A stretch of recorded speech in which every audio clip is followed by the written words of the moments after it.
J'ai pensé au cas de Jean-Baptiste.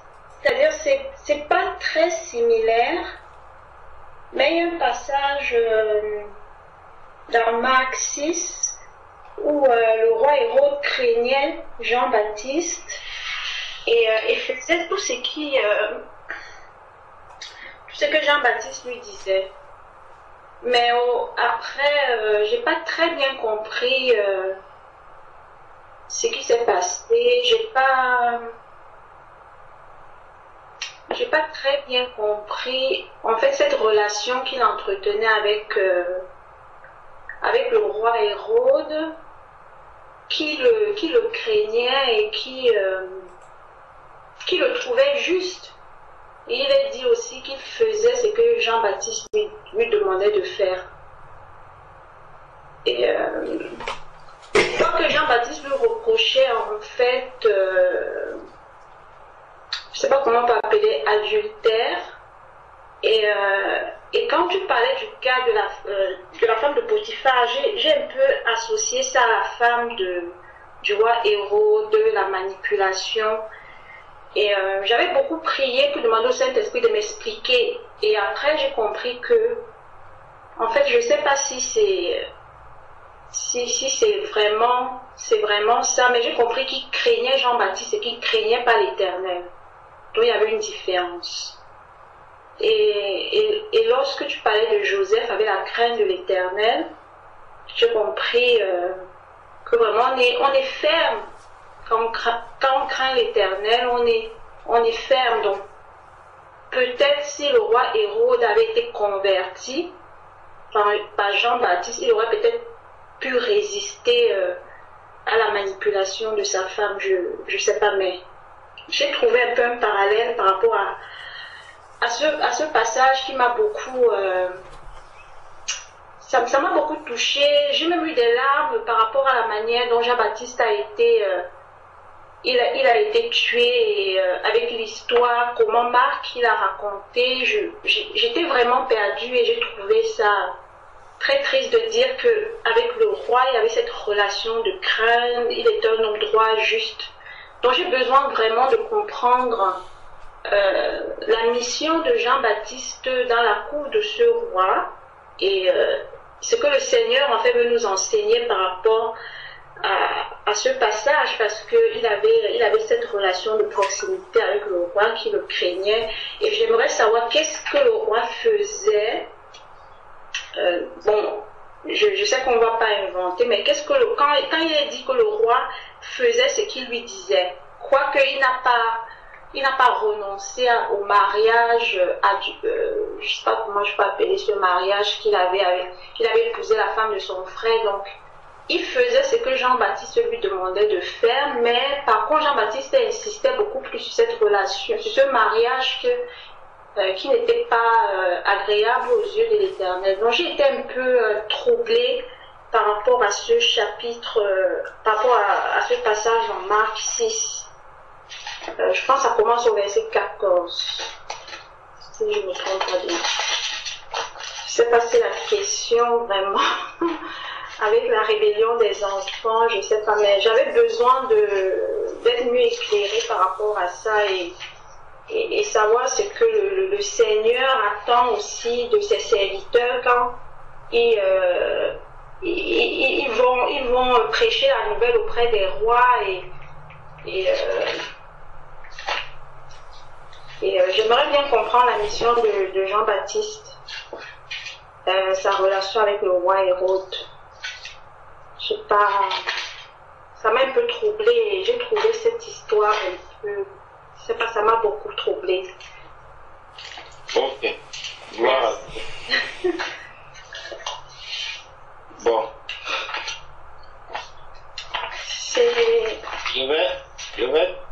Je vais d'abord nous lire un verset que nous allons garder. Nous allons garder ce verset, il va nous aider. Par la suite, il pourra nous aider. Prenons Proverbe, pas un, quelques 2 ou 3 versets. Proverbe chapitre 6. Proverbe chapitre 6. Commençons au verset 20. Nous allons lire à partir du verset 20. Mon fils, garde les préceptes de ton père et ne rejette pas l'enseignement de ta mère. Lis-les constamment sur ton cœur. Attache-les à ton cou. Ils te dirigeront dans ta marche. Ils te garderont sur ta couche. Ils te parleront à ton réveil. Car le précepte est une lampe et l'enseignement une lumière. Et les avertissements de la correction sont le chemin de la vie. Ils te préserveront de la femme corrompue. Donc, c'est les préceptes de Dieu, donc la parole de Dieu, l'enseignement, qui fera quoi? Qui te préservera de la femme corrompue. Donc, ça veut dire que si Potiphar, dont on parlait tout à l'heure, si Potiphar était éclairé, si Potiphar suivait les préceptes de Dieu, il se serait préservé de la femme corrompue. C'est ce que la parole de Dieu nous dit. La femme corrompue. Pour se préserver de la femme corrompue, il faut être éclairé, il faut être enseigné par la parole de Dieu. Dieu doit nous enseigner. Il dit, ils te préserveront de la femme corrompue, de la langue doucereuse de l'étrangère. Donc, il y a la langue, donc ce qui sortira de la bouche de la femme. Pour que l'homme soit préservé, ce n'est que la parole de Dieu. La langue de la femme a quelque chose de particulier. Il dit bien la langue doucereuse. Doucereuse, donc une langue douce. Comme mon frère dit souvent, la voix de l'ange. Ils sont venus, ma soeur Patricia.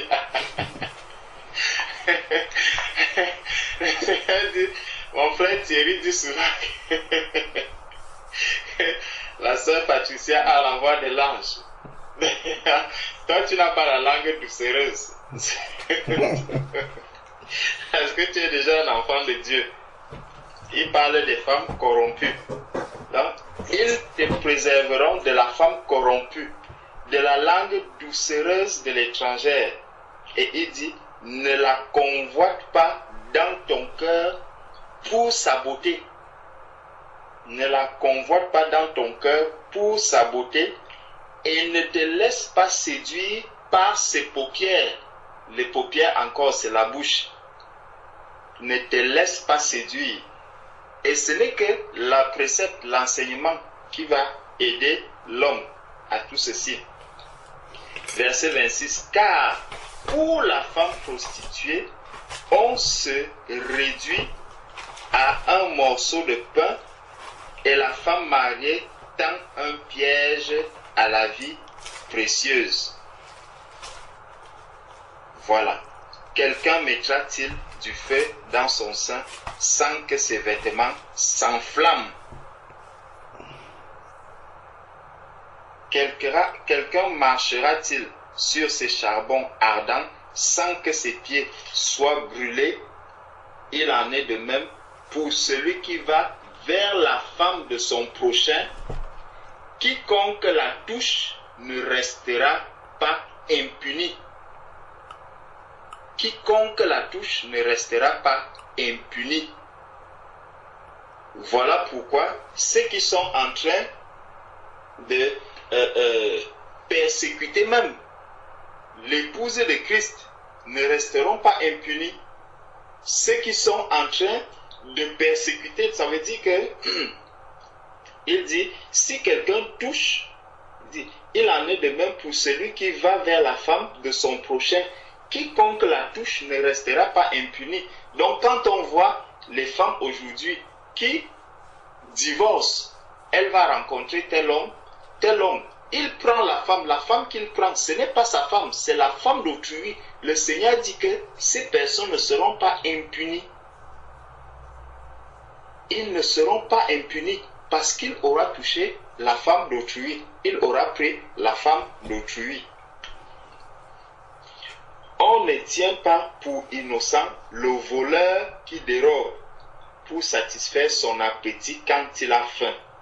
Si on le trouve, on fera une restitution au septième, il donnera tout ce qu'il a dans sa maison. Mais celui qui commet un adultère avec une femme est dépourvu de sens. Celui qui veut se perdre agit de la sorte. Donc, c'est dans la voie de la perdition, donc qu'on va aller jusqu'à toucher à la femme d'autrui. Et c'est cette voie de la perdition que Joseph a évité. Quand on vient maintenant dans Marc 6, après avoir lu tout ce qu'on a lu dans Proverbe 6 là-bas, revenons donc dans Marc 6.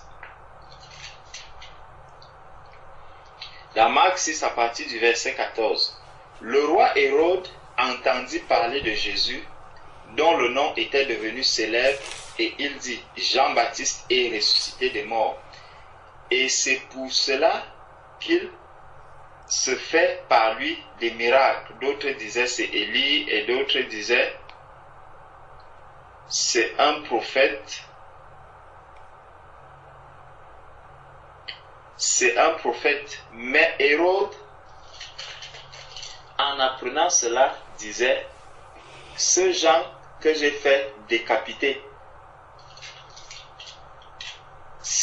C'est de ça que tu parles, ma soeur. Oui, frère, c'est exactement ça. Et en plus, c'est surtout le verset 20 qui m'a beaucoup intrigué. Mais c'est bien qu'on commence à partir du verset 14, parce que l'histoire, c'est du verset 14 jusqu'à l'ensevelissement. Donc, je pense que c'est jusqu'au verset 29. Voilà, c'est ça, tout à fait. D'accord. Et le verset 20, là, qui était... Dans ma version, je ne sais pas si c'est la même chose. Ok. Car Hérode lui-même avait fait arrêter Jean et l'avait fait lier en prison à cause d'Hérodias, femme de Philippe, son frère, parce qu'il l'avait épousée.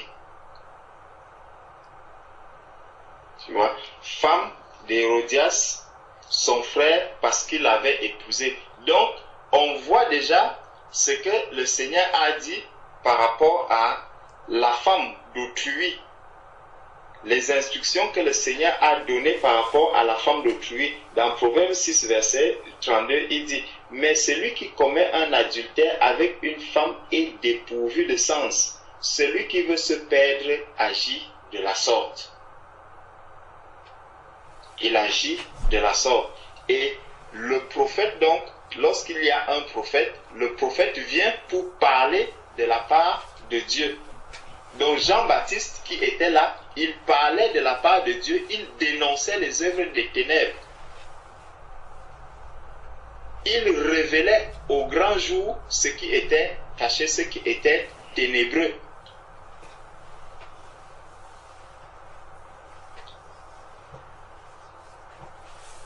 Bon. Donc, verset 18 de Marc 6.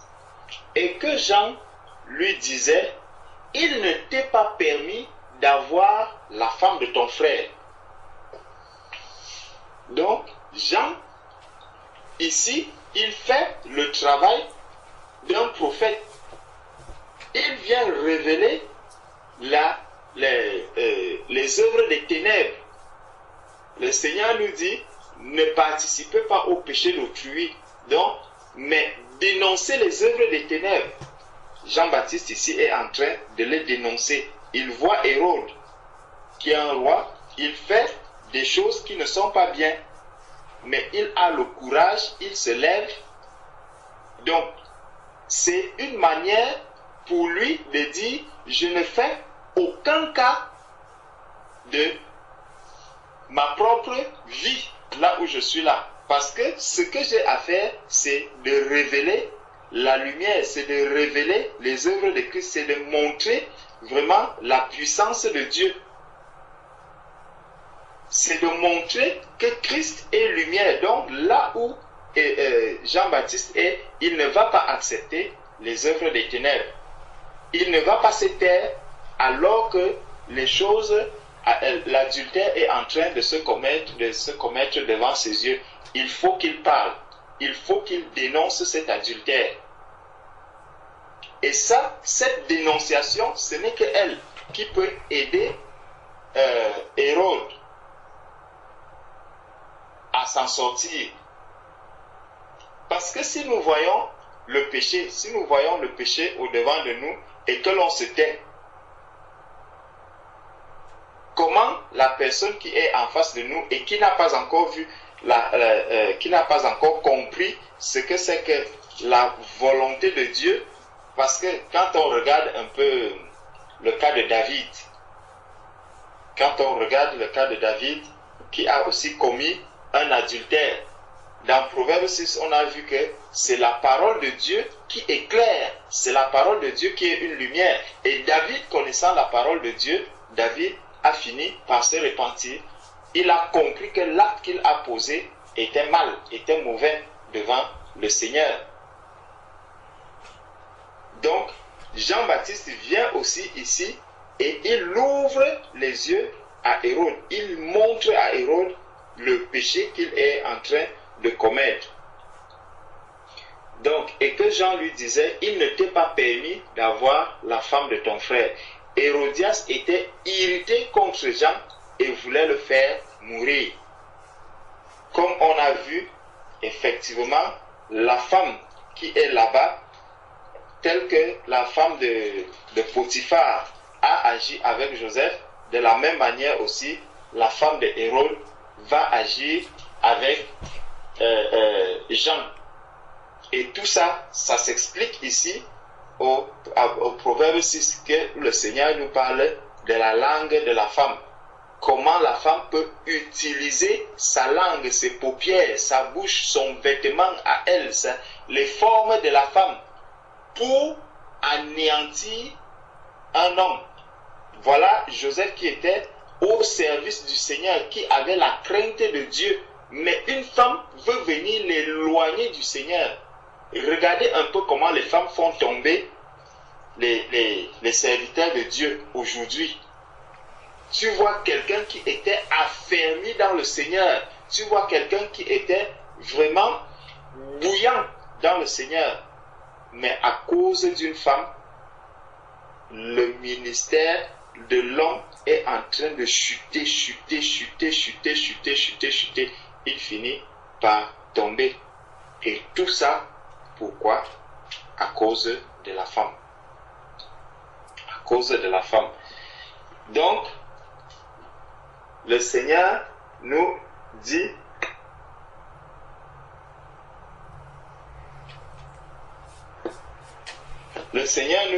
on était dans Marc 6, verset 19, Hérodias était irritée contre Jean et voulait le faire mourir. Mais elle ne le pouvait, car Hérode craignait Jean, le connaissant pour un homme juste et saint. Tu vois? Donc, Hérode avait le témoignage de Jean-Baptiste. Hérode avait le témoignage de Jean-Baptiste. Ton témoignage va amener les gens autour de toi à te craindre. Mais lorsqu'on te craint, toi ma sœur Valérie, qui est-ce qu'on craint? Les œuvres que tu produises ne sont pas les œuvres de la chair. C'est l'esprit en toi qui amène cette crainte. Tu vois, Jean-Baptiste avait l'esprit de Dieu. Et c'est par cet esprit que Hérode avait la crainte de Jean-Baptiste. Lorsque Paul va dire, ce n'est plus moi, ce n'est plus moi qui vis, c'est Christ qui vit en moi. Lorsqu'on craint un enfant de Dieu quelque part, en fait, implicitement, c'est Dieu qu'on est en train de craindre. Parce que tu es un ambassadeur de Christ sur la terre. Lorsque on arrive, par exemple, dans un pays, un ambassadeur arrive dans un pays, si on craint cet ambassadeur, en fait, ce n'est pas l'ambassadeur lui-même qu'on craint. Parce que l'ambassadeur en lui-même, si on lui enlève l'autorité qu'il a, il ne devient qu'un homme lambda. Vous voyez, je prends l'exemple d'un ambassadeur, par exemple, de Belgique qui arrive en France. Lorsqu'il est en France, il y a beaucoup de Belges qui sont en France. Mais l'ambassadeur a un statut particulier. Sur sa voiture, vous allez voir corps diplomatique. C'est un ambassadeur. Il peut avoir beaucoup de Belges en France. Mais la voiture de l'ambassadeur de Belgique porte l'insigne corps diplomatique sur sa voiture. Le jour où il sort même avec sa simple voiture, ce n'est plus la voiture de l'ambassadeur. Donc s'il sort en tant qu'être lambda, s'il sort par exemple, il n'est pas en mission en France, ou il n'est pas en, comment on dit, il y a une expression qu'on utilise souvent, lorsqu'il est installé quelque part. Donc s'il arrive, il vient par exemple en vacances, il vient se balader, il est une personnalité lambda. On ne va pas l'accueillir, par exemple, avec des drapeaux, avec ceci. Non. Mais lorsqu'il vient en tant qu'ambassadeur, diplomate, en tant que diplomate, on le reçoit comme un diplomate, comme un représentant du royaume de Dieu. Donc, lorsque Hérode a la crainte de Jean-Baptiste, il dit bien pourquoi est-ce qu'il le craint. Il dit, car Hérode craignait Jean, le connaissant pour un homme juste et saint. Dieu est juste, Dieu est saint. Donc ce sont ces caractéristiques qui amènent maintenant Hérode à craindre Jean-Baptiste. Peu importe ce que le monde peut dire aujourd'hui, quand vous voyez un peu comment le monde fonctionne, le calendrier du monde, on dit nous sommes en l'an 2019. Mais si vous demandez 2019, c'est par rapport à quoi? On va vous dire c'est 2019 ans après Jésus-Christ. Le monde peut faire tout ce qu'ils veulent, dire tout ce qu'ils veulent, l'horloge tourne par rapport à Jésus-Christ. On va vous dire 500 ans avant Jésus-Christ, 1000 ans avant Jésus-Christ, même dans les livres des personnes qui aujourd'hui parlent, disent que non, toutes les religions se valent, tous les chemins mènent à Rome, mais on voit quand même que l'horloge du monde tourne autour de Jésus-Christ. On va vous dire 500 ans avant Jésus-Christ, 3000 ans après Jésus-Christ. Pourquoi on ne va jamais dire de 500 ans avant Mohamed, 300 ans avant Bouddha? Non, ça n'existe pas. Mais c'est par rapport à Jésus-Christ que le monde entier tourne. C'est par rapport à Jésus-Christ. Donc l'église de Jésus qui est sur la terre, elle a une force, elle a une puissance qui existe et qui se manifeste sur cette terre. Et les hommes le savent. C'est pour ça que quand vous allez arriver, quelqu'un peut parler de toutes les religions, mais si tu dis je suis un chrétien, ça commence à poser des problèmes. Tu commences à devenir un obstacle. On peut facilement accepter que quelqu'un dise bon, moi je suis un bouddhiste, bon, c'est pas grave, entrez. Je suis un musulman, bon, on voit déjà la longue robe, on sait que si on s'oppose trop, non, tu peux aussi réagir par la chair, tu deviens violent et tout, entre. Je suis un chrétien, non, toi, non, on ne veut pas de vous. On ne veut pas de vous. Ça, c'est le véritable problème. Les chrétiens sont des problèmes dans le monde. un chrétien est un problème dans ce monde. Si on ne le savait pas, les chrétiens sont des problèmes de ce monde.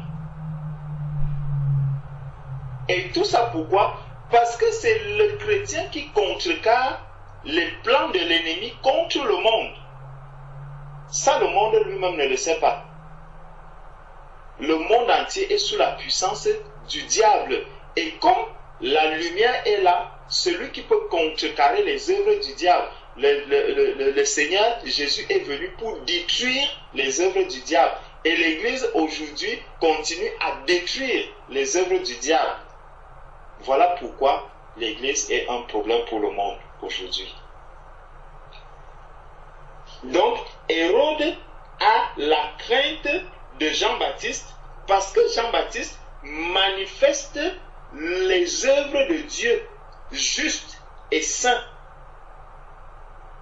Il le protégeait et après l'avoir entendu, il était souvent perplexe et l'écoutait avec plaisir. Tous les hommes, bien aimés, tous les hommes, lorsque tu commences à parler de la parole de Dieu à quelqu'un,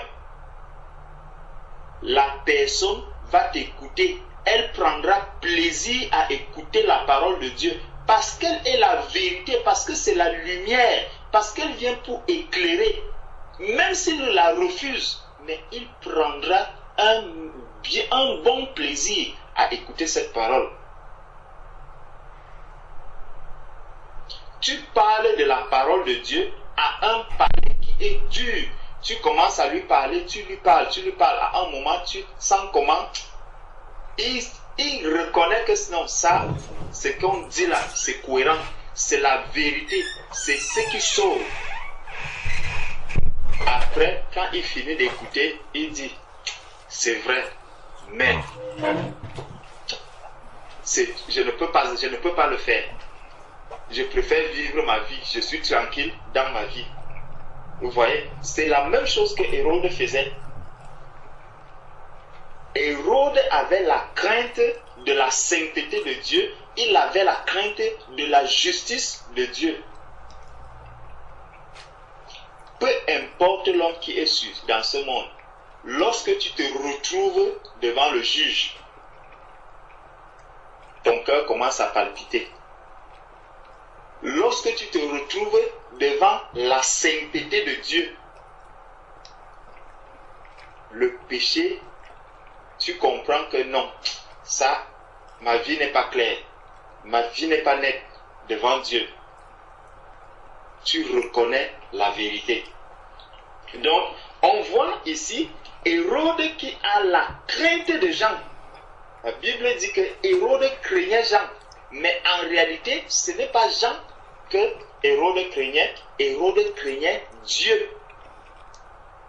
Il craignait Dieu, mais ne voyant pas Dieu, il voyait un ambassadeur de Dieu sur la terre, il voyait un représentant de Dieu sur la terre, et il avait donc la crainte de cet ambassadeur du Seigneur. Et on continue, il le protégeait et après l'avoir entendu, il était souvent perplexe et l'écoutait avec plaisir. Cependant, un jour propice arriva lorsqu'Hérode, à l'anniversaire de sa naissance, donna un festin à ses grands, aux chefs militaires et aux principaux de la Galilée. La fille d'Hérodias entra dans la salle, elle dansa et plut à Hérode et à ses convives. Regardons, encore la femme qui va entrer en scène. La femme qui va entrer en scène. Et ça ne date pas d'aujourd'hui. Même notre Seigneur Jésus-Christ, il est mort à cause de quoi? À cause de l'Église. À cause de son épouse. C'est à cause de son épouse que le monde l'a tué.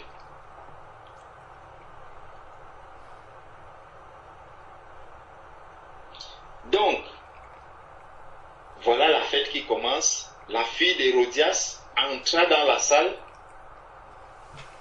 Elle dansa et plut à Hérode et ses convives. Le roi dit à la jeune fille, demande-moi ce que tu voudras et je te le donnerai. C'est comme ça que l'homme, quand la chair se manifeste, tu entres dans une boîte de nuit, tu vois une fille, même si tu ne touchais que 100 € par mois, quand tu entres, tu veux sortir tous les 100 €, tu les dépenses. Quand tu finis de dépenser l'argent, la matinée va te retrouver.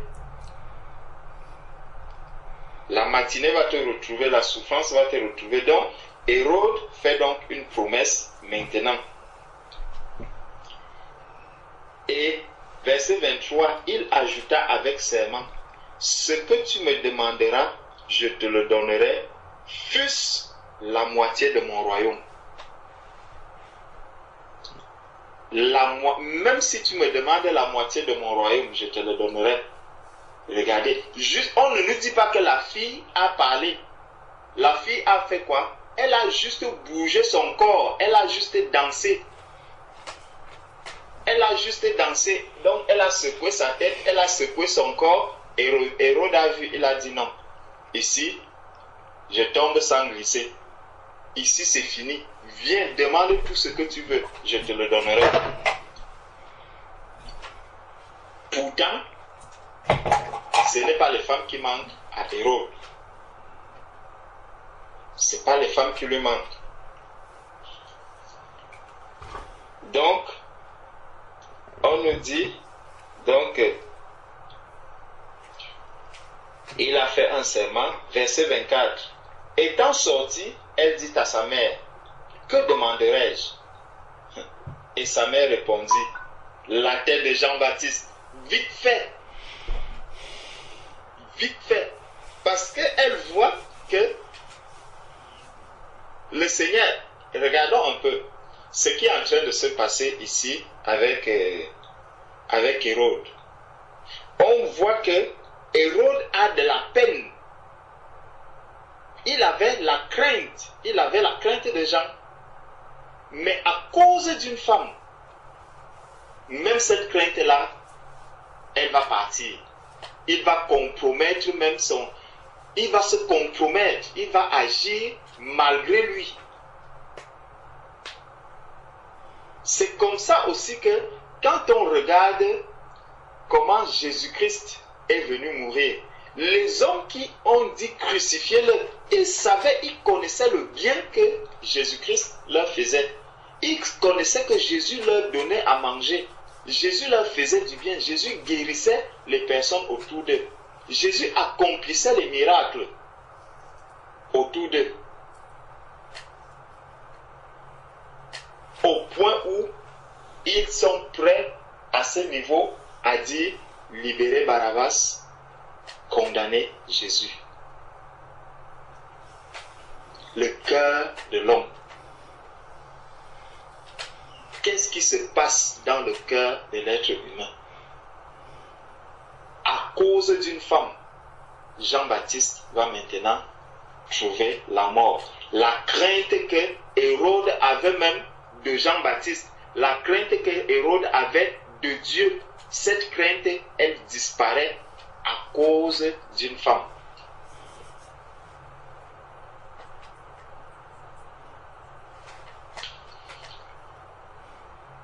Donc, elle s'empressa de rentrer aussitôt vers le roi et lui fit cette demande. Je veux que tu me donnes à l'instant sur un plat la tête de Jean-Baptiste. Verset 26. Le roi fut attristé. On voit que la crainte que Hérode avait de Jean-Baptiste, cette crainte-là, vraiment, quand les gens ont vu comment est-ce que Jésus-Christ était crucifié, ce n'est pas Jésus qui leur a dit, venez mettre, celui-ci était vraiment le roi des Juifs. Les hommes reconnaissaient le Saint d'Israël. Ils reconnaissaient le juste. Ils reconnaissaient celui qui ne méritait pas la mort. Ils l'ont reconnu, ils reconnaissaient cela. Ils savaient que ce qu'ils ont fait est mal. Et c'est pour ça que dans Acte 2, lorsque Pierre va leur rappeler que Christ que vous avez crucifié, ils ne vont plus contester. Ils ne vont pas contester que non, vous avez crucifié injustement un juste, un saint, quelqu'un qui n'a pas péché, quelqu'un qui n'a pas fait du mal. C'est lui que vous avez crucifié. Ils ne vont pas le contester parce qu'eux-mêmes dans leur cœur, ils savaient que nous sommes en train d'agir, de faire ce qui est mal. Quand quelqu'un fait le mal, il sait que je suis en train de faire mal. Quand tu insultes quelqu'un, tu ne peux pas dire que je suis en train de faire du bien. Tu ne peux pas dire que j'apaise le cœur de mon frère et tu le bombardes d'insultes. Tu le bombardes d'insultes.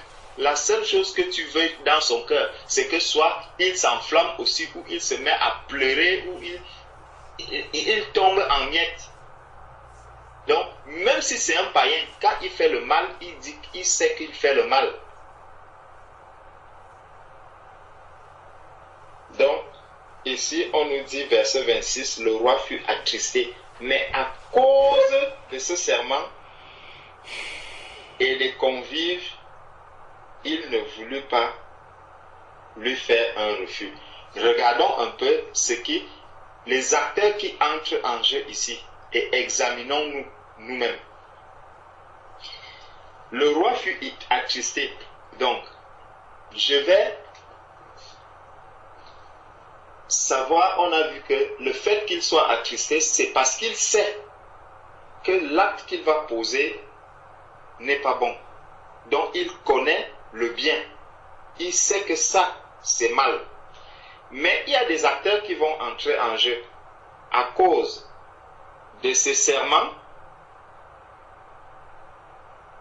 Donc, les serments que je vais prendre à gauche, à droite, par des émotions, parce que c'est les émotions qui ont poussé Hérode à prendre ce serment. Il n'a pas réfléchi avant de prendre ce serment. Il a vu la femme. Waouh! Les choses que l'on voit, qui nous attirent, la vue, marcher par la vue, c'est très dangereux. Hérode a marché par la vue, il a vu une belle femme, il a vu les formes, il a vu la manière dont la fille dansait, il a dit non, ici je dois faire un serment. Ne nous hâtons pas de faire des serments qui vont nous-mêmes nous condamner. Donc, ça c'est les serments qui entrent en jeu, les convives, donc les personnes qui sont tout autour de nous. Quand je vais voir des personnes, la honte va m'amener maintenant à poser des actes que moi-même reconnaissant que ce que je fais, ce n'est pas bien, mais à cause du regard des autres, je vais entrer dans le péché, je vais me compromettre, je vais salir ma robe parce que je vois les gens. Pourtant, lorsque Jésus agissait, le regard des gens autour de Jésus ne l'amenait pas à se contredire ou à se renier ou à vouloir plaire ceux qui sont autour de lui. Jésus agissait, il disait les choses qui sont vraies. Peu importe l'auditoire qui est là, peu importe les personnes qui sont là. Même si on va l'insulter par la suite, même si on va dire tout ce qu'ils voudront dire par la suite, Jésus restait dans le registre qui était le sien, le registre de la vérité, sans se compromettre malgré les personnes. Donc quand je vais me retrouver face à peut-être mes parents, je vais commencer à tenir un langage pour raboter la vérité, pour raboter la parole de Dieu. Quand je vais me retrouver à côté de mes collègues, devant mes collègues, je vais me tenir encore un autre langage pour raboter la vérité, pour raboter la parole de Dieu. Quand je suis dans le bus ou dans le train, je suis prêt à renier même Jésus, à accepter les moqueries que les gens font des chrétiens. Ils vont dire cela et ça va m'amuser. Donc tout cela peut nous amener à nous compromettre. Donc faisons attention. Il ne voulut pas lui faire un refus. Donc, toutes ces choses-là vont amener Hérode à poser un acte qui n'est pas bien. Il envoya sur le champ un gardien avec ordre d'apporter la tête de Jean-Baptiste. Le garde alla décapiter Jean dans la prison et apporta la tête sur un plat. Il la donna à la jeune fille et la jeune fille la donna à sa mère. Les disciples de Jean, ayant appris cela, vinrent prendre son corps et le mirent dans un sépulcre. Donc, voilà ce que peut faire une femme. Voilà jusqu'où peut aller une femme pour obtenir ce qu'elle désire. Utiliser tous les moyens possibles pour arriver à ses fins. Et c'est pour ça que l'on voit aujourd'hui beaucoup de personnes. Quand vous voyez quelqu'un qui commence, qui avance avec le Seigneur, il est bouillant dans le Seigneur, oh c'est un grand homme de Dieu, c'est ceci, c'est cela. Regardez les personnes qui lui sont les plus proches. Vous allez trouver les femmes comme ça. S'il y a moyen de les faire tomber, vite fait, on le balaie de la scène. Donc, mes sœurs, vraiment, que Dieu vous garde, que Dieu vous préserve, que Dieu lui-même vous aide à ne pas tomber dans ces perversités et à rester vraiment les regards fixés sur Christ afin que le travail du Seigneur puisse se faire à travers vous. Amen. Amen. Amen. Merci, Georges, pour l'explication. Amen. Amen. Puis-je juste lire le verset 20 dans la version Osterval parce que c'est un peu différent. Vas-y ma soeur, vas-y. Oui. Le verset 20, il est dit dans ma version, parce qu'Hérode craignait Jean, sachant que c'était un homme juste et saint. Il le considérait. Il faisait même beaucoup de choses selon son avis et l'écoutait avec plaisir. Il faisait même beaucoup de choses selon ses avis. Donc c'est cette phrase-là qui m'avait un peu beaucoup... Et ma question c'était, Jean-Baptiste, il était là pour la repentance, il voulait la conversion du roi, je sais qu'il baptisait le baptême de repentance. Est-ce qu'il était chez le roi pour l'amener à se repentir, à se convertir? C'était sa mission comme serviteur de Dieu. Parce que je voulais savoir si Jean-Baptiste il était chez le roi pour l'amener peut-être à se repentir, à se convertir à Dieu. Si je peux apporter un élément de réponse par rapport à ça, lorsqu'on regarde dans la parole, dans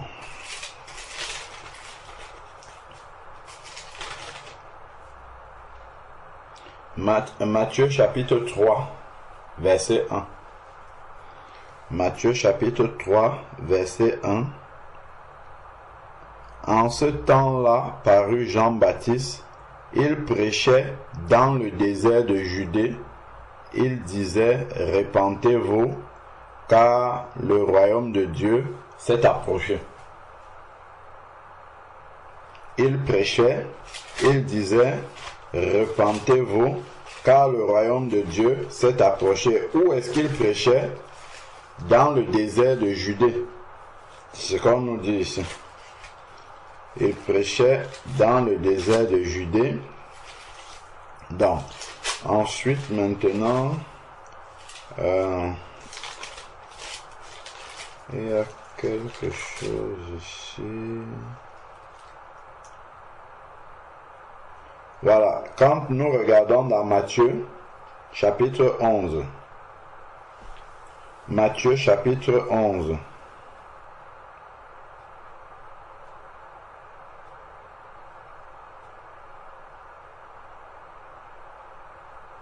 À partir du verset 6. Matthieu chapitre 11 à partir du verset 6. Heureux celui pour qui je ne serai pas une occasion de chute. C'est Jésus qui parle. À leur départ, Jésus se mit à dire aux foules à propos de Jean: qu'êtes-vous allé contempler au désert? Un roseau agité par le vent? Mais qu'êtes-vous allé voir? Un homme vêtu somptueusement? Mais ceux qui portent des vêtements somptueux sont dans les maisons des rois. Qu'êtes-vous donc allé faire? Voir un prophète? Oui, vous dis-je, et plus qu'un prophète, car c'est celui dont il est écrit: voici, j'envoie mon messager devant ta face pour préparer le chemin devant toi.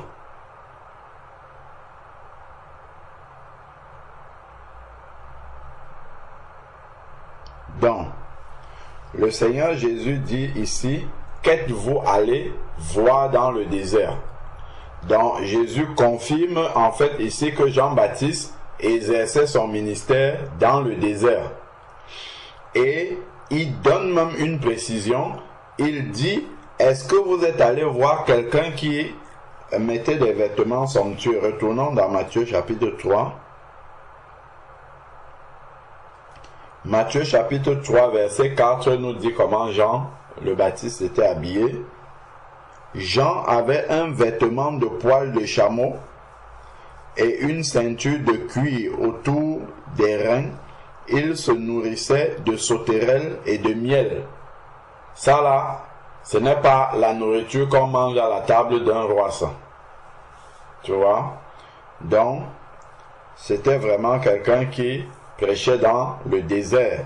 Et Jésus dit dans Matthieu 11, est-ce que vous êtes allé voir quelqu'un qui était en vêtements somptueux? Il avait des vêtements de poil de chameau là. Ça, ce ne sont pas des vêtements somptueux.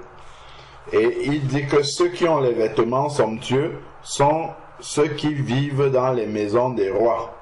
Donc, Jean-Baptiste n'en faisait pas partie au regard de ses vêtements. Donc, lui ne vivait pas chez le roi.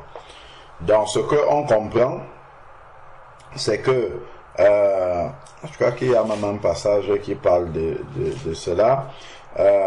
Lorsque Jean-Baptiste était en train de prêcher dans le désert, les gens venaient à lui. C'est les gens qui allaient pour le rencontrer. Et donc, Hérode est passé, il passait aussi par là. Et en passant par là, Jean a dénoncé son péché. Il lui dit: toi, il ne t'est pas permis d'avoir pour femme la femme de ton frère. De la même manière que lorsque les pharisiens arrivaient, ils disaient: race de vipères, qui vous a appris à fuir la colère à venir? Donc à chacun, il avait un message comme ça, de repentance. Donc il a eu un message de repentance comme ça pour Hérode, qui a secoué Hérode. Qui l'a secoué. Et Hérode avait vraiment la crainte dans son cœur de Dieu en entendant ce que Jean-Baptiste disait. Il savait que ça vient de Dieu, et c'est pour ça qu'il avait une crainte, un respect pour cela, mais sauf qu'il ne s'est pas converti. Comme on peut rencontrer beaucoup de personnes aujourd'hui dans la rue, on leur demande: est-ce que vous connaissez Jésus? Oui, j'aime beaucoup Jésus, c'est un homme de bien, il a fait beaucoup de bonnes choses, il est même mort à la croix pour moi, ainsi de suite. Il va dire beaucoup de choses sur Jésus-Christ. Jésus, c'est le Dieu vivant, il me donne la vie, c'est lui qui me permet de me lever tous les matins. Il va faire tous les éloges de Jésus. Quand tu vas lui demander: est-ce que chaque jour tu vis pour plaire à Jésus-Christ? Non. Donc il ne se convertit pas. Ça, c'est le cas d'Hérode. Il entend bien la bonne parole, mais il ne se tourne pas vers le Seigneur. Il ne s'engage pas, il ne se convertit pas. Donc c'est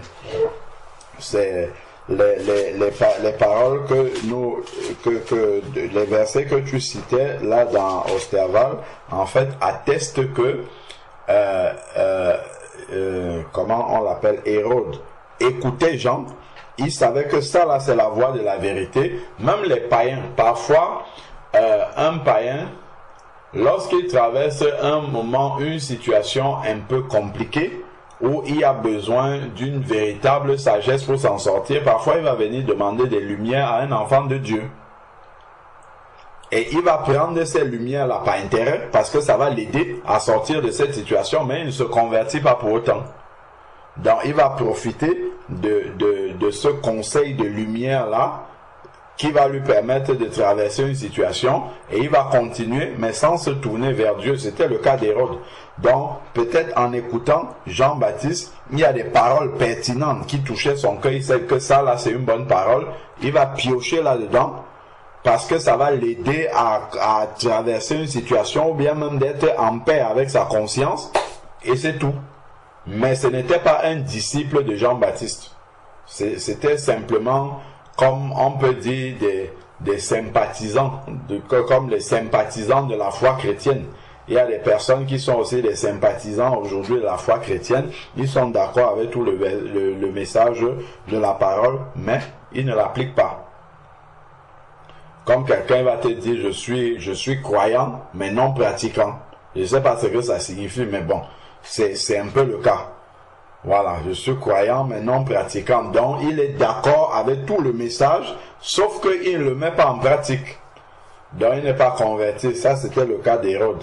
Ben, sauf que Hérode, il pouvait piocher de temps en temps certaines paroles qui pouvaient arranger ses affaires, et il suivait ces conseils-là, parce que ça arrangeait ses affaires. Par exemple, si tu es roi, en passant, Jean-Baptiste est en train de dire, voilà, Dieu demande de respecter les autorités, ainsi de suite. Ça ne peut que réjouir le cœur du roi. Il ne peut que prendre ça, même s'il n'est pas prêt à se convertir, ça, parce que ça vient asseoir son pouvoir. Ça vient mater la rébellion. Ça vient condamner la rébellion en disant que non, la rébellion n'est pas de Dieu. Donc, même il va prendre quand même cette parole-là avec joie et dire que, il y a quand même quelque chose de bien là-dedans. Si vous voyez un mari païen, il passe ici, il entend, on est en train de lire, femme, soumettez-vous à votre mari. Qu'est-ce qu'il va dire? Il va dire à la sœur, tu as entendu, non? Même s'il n'est pas d'accord que tu viens prier, il va dire, tu as entendu, non? Tu as entendu ce qu'ils ont dit là, non? Il faut que tu te soumettes ici. Comme il y a un frère qui disait que les maris, même les maris inconvertis, ils connaissent au moins un verset dans la parole de Dieu, même s'ils ne savent pas où ça se situe. C'est Éphésiens 5, 22. Femmes, soumettez-vous à vos maris. Ça, ils connaissent ce verset-là bien. Ils sont d'accord avec ce verset-là. Et ça, là, c'est la vérité. Ça doit être comme ça. Mais est-ce qu'ils se convertissent pour autant? Non, pas du tout. Donc ça, c'est un peu le cas d'Hérode. Parce que même si un mari païen rejette toute la parole de Dieu, la partie femme, soyez soumise à vos maris, ça c'est un verset qu'il aime bien. Il est d'accord avec ça, il affectionne ça, voilà.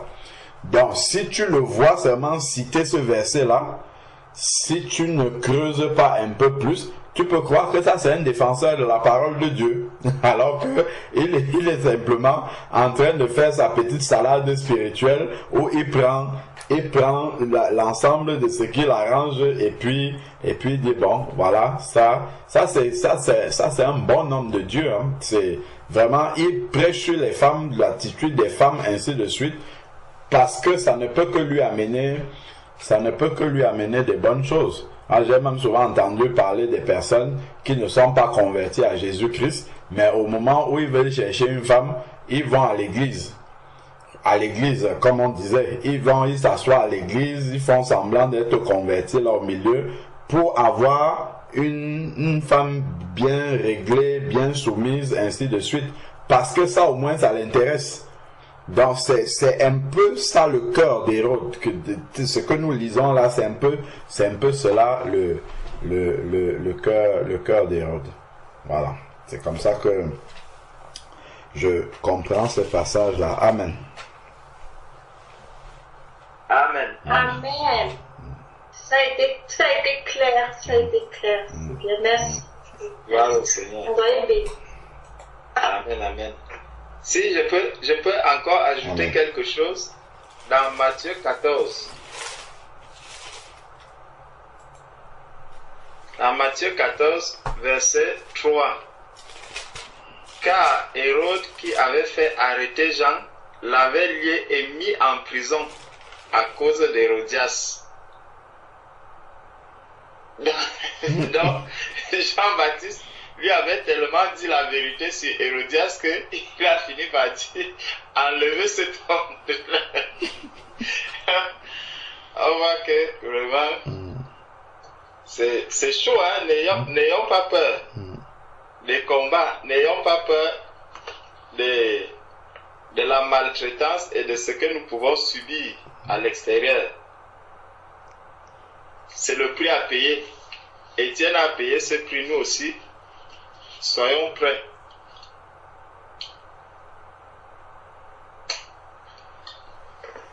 Amen.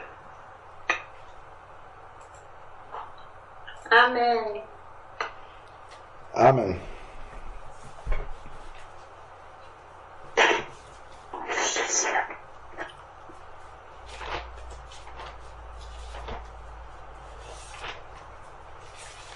Est-ce qu'il y a encore une question?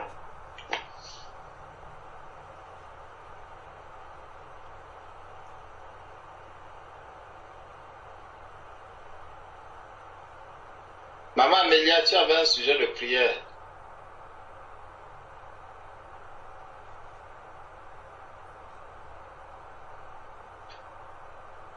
Sœur Morane, tu avais aussi un sujet de prière.